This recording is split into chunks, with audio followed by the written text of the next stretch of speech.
Maître Abiba, bonjour.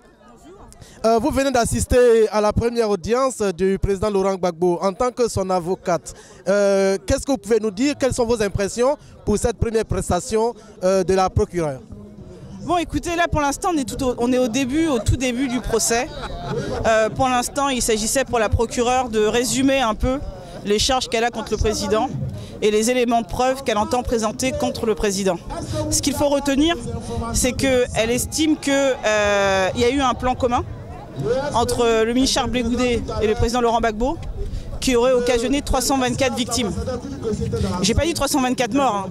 J'ai dit 324 victimes. Donc on va la laisser développer tout son argumentaire. La question étant de savoir, elle nous a promis qu'elle allait engager des poursuites contre tous les camps, qu'elle se soucie des victimes. Bon, moi je constate juste que 5 ans après la crise post-électorale, elle ne poursuit qu'un camp. Elle ne se préoccupe que de 324 victimes sur une crise qui a fait plus de 3000 morts. Donc, à moins de nous expliquer que la vie des autres est moins importante, je ne vois pas comment aujourd'hui elle peut aboutir dans sa procédure contre le président Laurent Gbagbo sur un plan commun qu'elle estime qui a été mis en place depuis 2000. Elle avance depuis 2000 pour ensuite dire depuis 2010. Bon, elle dit qu'elle ne se préoccupe pas de qui a gagné les élections, mais en même temps, elle dit qu'il a tout fait pour se maintenir au pouvoir. Et elle ne se préoccupe pas de tous ceux. Et elle ne se dit pas qu'il y a peut-être eu un plan commun pour amener Ouattara au pouvoir par tous les moyens, y compris par la force de l'État. Cette question-là, elle ne se la pose pas. Donc c'est un peu frustrant, mais en même temps, je pense que plus on avancera dans le procès, et puis ça mettra en évidence le fait qu'elle est peut-être où elle fait de la politique, ou elle est instrumentalisée par le politique. Parce que je ne peux pas accepter que 324 victimes aient plus d'importance à ses yeux que les 3000 morts de la crise post-électorale, que les milliers de réfugiés dans la sous-région.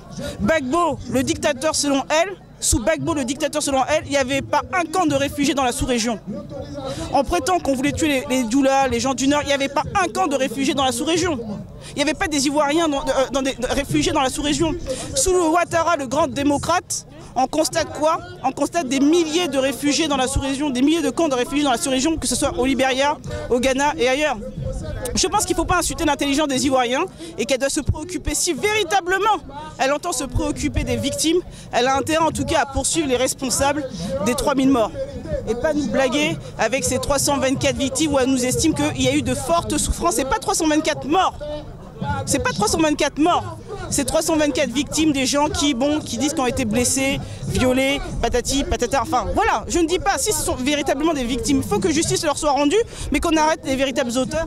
Est-ce que vous pensez qu'elle a déjà mal engagé le débat? Non, c'est pas une question de mal engager le débat.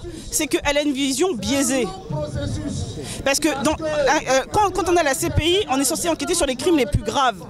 Comment vous pouvez comprendre sur une crise qui a fait plus de 3000 morts, vous poursuivez un individu pour 324 victimes? Mais soyons sérieux.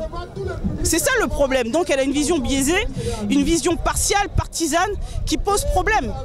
Parce qu'un Ivoirien ne peut pas accepter, je pense que, mais n'importe qui au-delà de l'Ivoirien, il ne peut pas accepter qu'on ne se préoccupe pas du sort des victimes. Il y a des tas de réfugiés, et parmi les réfugiés, il y a des femmes violées, il y a des gens qui ont été blessés, qui ont été mutilés. Pourquoi ils ne s'en préoccupent pas?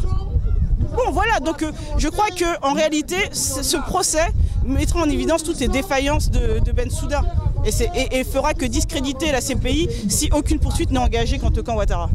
Merci, Maître Abiba.